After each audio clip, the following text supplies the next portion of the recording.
春节档第3天，三强格局差不多定下来了，小编就有一个。原本这是这个春节档最受影迷期待的电影，他聊电影圈，拍戏中戏，讽刺完所有人，也讽刺着自己。可以说，这是这个春节档电影元素最强的一部电影。是上映3天，票房6000万，豆瓣评分7.0，变成了默默无闻的小透明。拍得差吗？未必，小编倒是觉得这是这个春节档最被低估的一部电影。红毯先生，导演宁浩，5年磨一剑，这次还带上了自己的恩人刘德华，赌注很大。但很多观众觉得这不过就是拍了讽刺娱乐圈的喜剧，甚至还有人疑惑，为什么春节档上了这样一部不合家欢的电影？如果是别的导演，看完这剧情简介，小编可能也会怀疑是导演能力问题，或者搞错了档期。可这是宁浩啊，是明明可以通过反转、吊凳等基础体验大杀四方，却依然不愿为了迎合潮流而放弃电影表达的宁浩啊，以至于看完电影后，小编还一直在想，有没有可能现在这评价和热度已经和影片形成了一个完美的闭环？还是要从宁浩说起。在我们的印象中，他几乎可以算得上新世纪以来中国最成功的喜剧导演。2006年，宁浩用300万预算拍出《疯狂的石头》，不仅口碑大爆，还收获2530万票房，一炮而红。电影的造梗能力很强，诸如别摸我、耐克照相机、班尼路、孩子等金句层出不穷，以至于人们看到宁浩的名字就将其和爆笑联系在一起。而之后他变本加厉，更是凭借着《疯狂的赛车》、《黄金大劫案》、《心花怒放》、《疯狂的外星人》等作品，一步步完成了自己的票房突破。目前个人导演累计票房98亿。但宁浩真的只是个逗观众开心的喜剧人吗？回头再看那些让人捧腹的作品，我们又发现似乎这样定义他过于狭隘了。因为对他来说，让人笑不会是电影的第一目的。举例来说，宁浩早期疯狂系列里有2个让人印象深刻的笑点，一是疯狂的石头的结尾，黑皮偷了面包在高架上狂奔，另一个是疯狂的赛车里，黑帮搞毒品交易，结果买到骨灰。你会发现宁浩电影里的笑点不是用打破预期然后挠痒痒式的感官刺激，而是聚焦于普通人被荒诞又巧合的现实欺负，折腾的毫无脾气的无奈发癫，只能面对生活的惨笑唏嘘。所以他拍无人区、心花怒放、疯狂的外星人时，都是对这个母题的延展，角色的那种困顿是藏都藏不住。而红毯先生呢？没错，他也有着一些我们乍看下来会觉得是笑点的讽刺桥段，比如影帝候选人刘伟驰在被踩间看着身后的易拉宝发呆，然后悄无声息的自己动手将自己的照片放在了 C 位，或者前脚吐槽成龙凭借农民的角色拿了影帝，一个香港人演农民不靠谱，结果后脚光速地接了一个农民的角色。甚至于片中还有一段他为了体验农民生活而入住3星酒店的场景，前脚工作人员如临大敌的检查房间有没有窃听设备，后脚他一个住进酒店却对着吱吱作响的弹簧坐骑、弹簧床产生了巨大的好奇心。可是当你觉得这就是顺应时代潮流，在讽刺208万的时候，却会发现越看越不对劲。怎么他从投资人到导演到演员到媒体与网民，所有人都讽刺了一遍呢？更离谱的是，当你的脑海中认定这是部讽刺喜剧的时候，却又隐隐觉得这里面怎么透露着同情与忧伤呢？很多人就此产生不同频，与自己的预期不符，自然就免不了给予平平无奇的评价了。但有没有一种可能，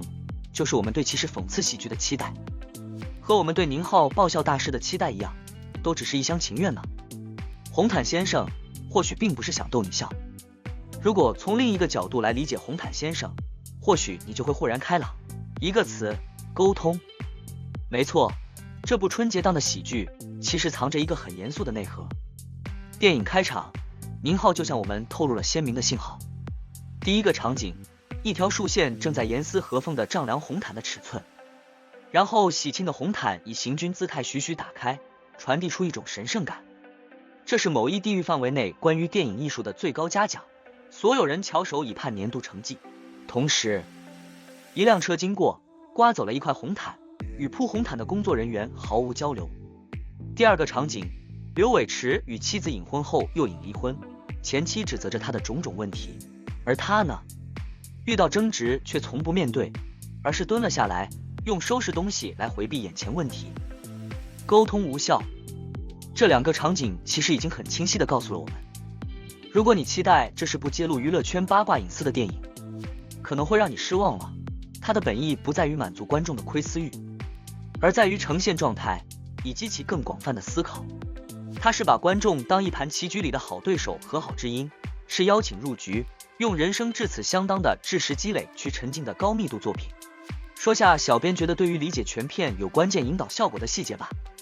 毫无疑问，最要说的就是一头猪。刘伟驰进入剧组后一直找不到感觉，演被欺负的戏就顺拐演悲情。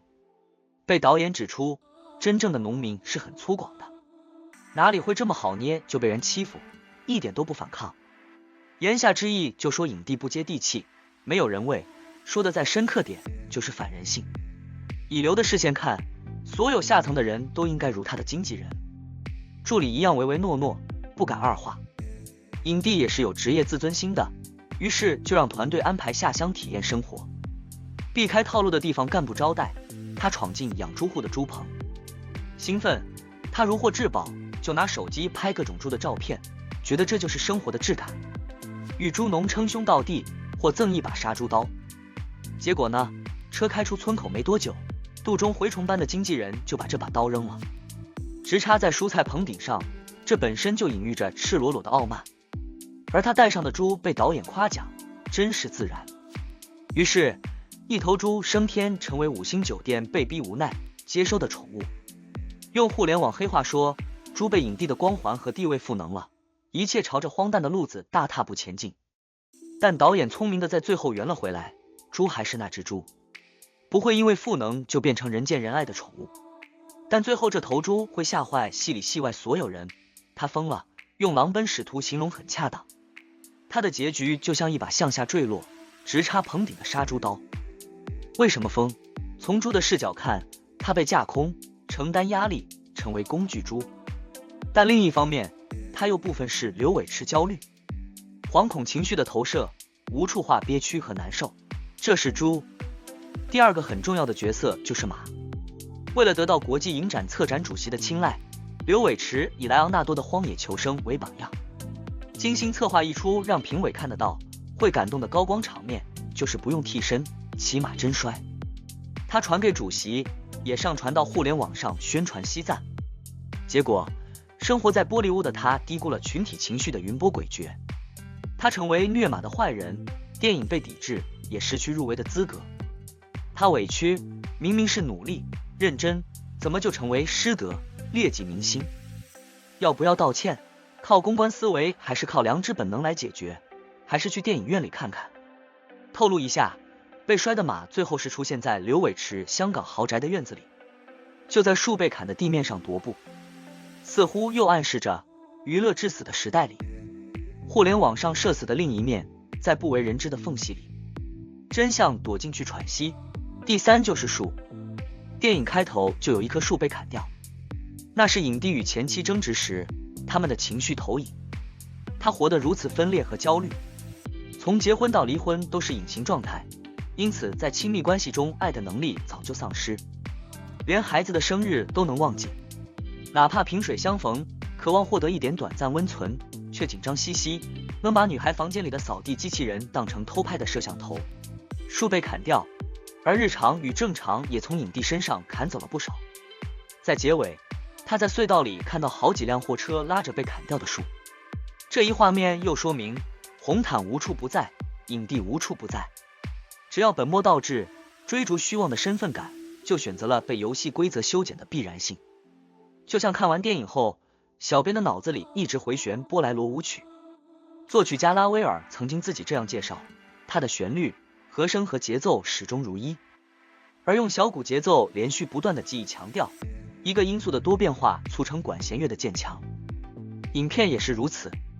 结合电影的主人公和主题，其实就不难感受到这首曲子实则在暗示变与不变、荒诞与真实之间暧昧游回的状态，一如难以定义，共识缺席的互联网世界。所以你看，红毯先生容易看懂吗？也容易。你只要抓住了沟通这一主题，便可以明白这是一部在讲沟通的无效的电影。至于现实的当下，有着极为重要的意义，但同时它也不那么容易看懂，因为它实在不像我们常见的春节档电影，会把饭端到你嘴边喂着你吃。它就像这个世上大大小小的佳片一样，只呈现状态而不加以判断，